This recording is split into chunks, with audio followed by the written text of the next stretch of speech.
मेरा नाम जोया है। मैं एक सिंपल सी घरवाली हूँ। एक माँ, एक बेटी और एक बहू। मेरी जिंदगी बिल्कुल आम थी। रोज घर का काम, बच्चों की देखभाल और शाम में चाय के साथ टीवी। लेकिन मुझे ये नहीं पता था कि एक दिन अस्तगफिरुल्लाह के सिर्फ 7,000 लफ्ज मेरी जिंदगी का सबसे बड़ा मोअजिज़ा बन जाएंगे। वो एक शांत सुबह थी। मैं किचन में रोटी बेल रही थी। मेरी छोटी बेटी ऐमन स्कूल के लिए तैयार हो रही थी और मेरी अम्मी जान कुरान पकड़कर सोफा पे बैठी थीं। जोया बेटा, आज सुबह से दिल घबरा रहा है, अम्मी ने कहा। मैं मुस्कुराई। अम्मी, आपको हर वक्त कुछ न कुछ लगता रहता है। बस इतना ही कहा था और कुछ देर बाद मेरी दुनिया बदल गई। ऐमन ने बैग उठाया, शूज पहने और बोला, अम्मी मैं चली। मैं पीछे से कहने वाली थी अल्लाह हाफिज, तभी उसके पैर लड़खड़ाए और वो सीधा जमीन पे गिर गई। मैं दौड़ी, ऐमन ऐमन आंखें खोलो। उसका चेहरा पीला पड़ गया था, सांस तेज। मैं चीख उठी, या अल्लाह। उसके पापा ने उसे गोद में उठाया और हम हॉस्पिटल की तरफ भागे। गाड़ी के अंदर मेरी अम्मी कुरान पढ़ रही थीं। मेरी खाला फोन पर सूरा यासीन सुनवा रही थी और मैं सिर्फ एक लफ्ज बोल रही थी, अस्तगफिरुल्लाह अस्तगफिरुल्लाह, हर सांस में, हर आंसू के साथ। हॉस्पिटल में डॉक्टर ने स्ट्रेचर पर ले जाकर कहा, चाइल्ड की ब्रीदिंग बहुत कम है, हम वेंटिलेटर पर ले जा रहे हैं। मेरे आंखों के सामने सब कुछ धुंधला गया। मैं वहीं हॉस्पिटल के फ्लोर पर सजदे में गिर गई। आंसू गिर रहे थे, लोग देख रहे थे, लेकिन मुझे बस एक बात याद थी, मेरी दादी का एक जुमला, जोया, जब जिंदगी रुक जाए तो अस्तगफिरुल्लाह से चलती। मैंने अपने दिल में कहा, या अल्लाह, मैं गुनहगार हूँ लेकिन तू माफ करने वाला है। मैंने फैसला कर लिया, मैं 7,000 बार अस्तगफिरुल्लाह कहूंगी। मुझे नहीं पता था इसमें क्या ताकत है, लेकिन मेरे दिल में कहा, शुरू कर दे।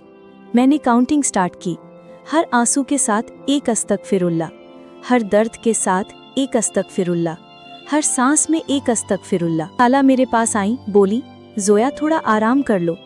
मैं बोली, खाला, अगर मेरी बेटी की सांस रुक गई तो मैं कैसे आराम करूं? दादी फोन पर रो रही थी, बेटा सब खैर होगा, बस अस्तगफिरुल्लाह। सुबह से शाम हो गई थी। मुझे लगा मेरी जबान थक गई है, लेकिन हर बार जब थकावट आती, किसी नर्स का इंशाअल्लाह ठीक हो जाएगी कहना मेरे दिल को नई ताकत दे जाता। मैंने फोन देखा, काउंटर 6,820, बस 180 और। मैंने अपनी सांस संभाली और बोला, या अल्लाह, अब तेरी रहमत का वक्त आ गया है। जब मैंने 7,000वीं अस्तगफिरुल्लाह कहा तो कुछ अजीब हुआ। मुझे लगा हवा में सुकून सा भर गया। उसी वक्त डॉक्टर आईसीयू से भाग कर आया और बोला, मिसेस जोया, आपकी बेटी ने आंखें खोली हैं। मैं बेहोश सी दौड़ गई अंदर। ऐमन ने हल्की मुस्कुराहट के साथ कहा, अम्मी मैं सो गई थी ना। उसकी आवाज मेरे लिए जन्नत थी। मैंने उसे गले लगाया और रो पड़ी। डॉक्टर बोला, हमने सब कुछ ट्राई कर लिया था, लेकिन ऑनेस्टली ये रिकवरी एक मिरेकल है। मैं मुस्कुराई और दिल से कहा, मिरेकल नहीं डॉक्टर साहब, ये अल्लाह का करम है और अस्तगफिरुल्लाह का असर। 3 महीने बीत गए। ऐमन बिल्कुल ठीक हो गई। अब हर रात सोने से पहले 100 बार अस्तगफिरुल्लाह पढ़ती है। वो कहती है, अम्मी जब मैं ये पढ़ती हूँ ना, मुझे लगता है अल्लाह मेरे पास है।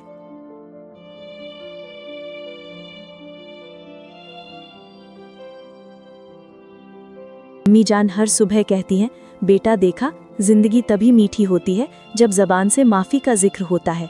मेरा घर, मेरी जिंदगी, सब कुछ बदल गया। अब मेरी खाला हर महफिल में मेरी कहानी सुनाती हैं। दादी हमेशा कहती हैं, जोया तूने सिर्फ अपनी बेटी नहीं बचाई, बल्कि हम सबका ईमान ताज़ा कर दिया। अब जब भी कोई मुश्किल आती है, बिजली का बिल लेट हो, हस्बैंड का बिजनेस डाउन हो या हेल्थ प्रॉब्लम हो, सब कहती हैं, चलो मिलकर अस्तगफिरुल्लाह पढ़ते हैं, और हर दफा रास्ते खुल जाते हैं।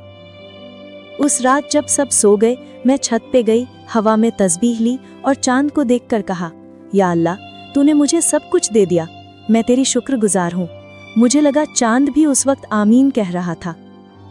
अगर आप भी किसी तकलीफ में हो, चाहे वो बीमारी हो, पैसे की दिक्कत या दिल का दुख, तो घबराएं नहीं, बस दिल से बोलिए, अस्तगफिरुल्लाह व अतूबु इलैह, क्योंकि जब इंसान माफ़ी मांगता है तो अल्लाह उसके नसीब लिखता है।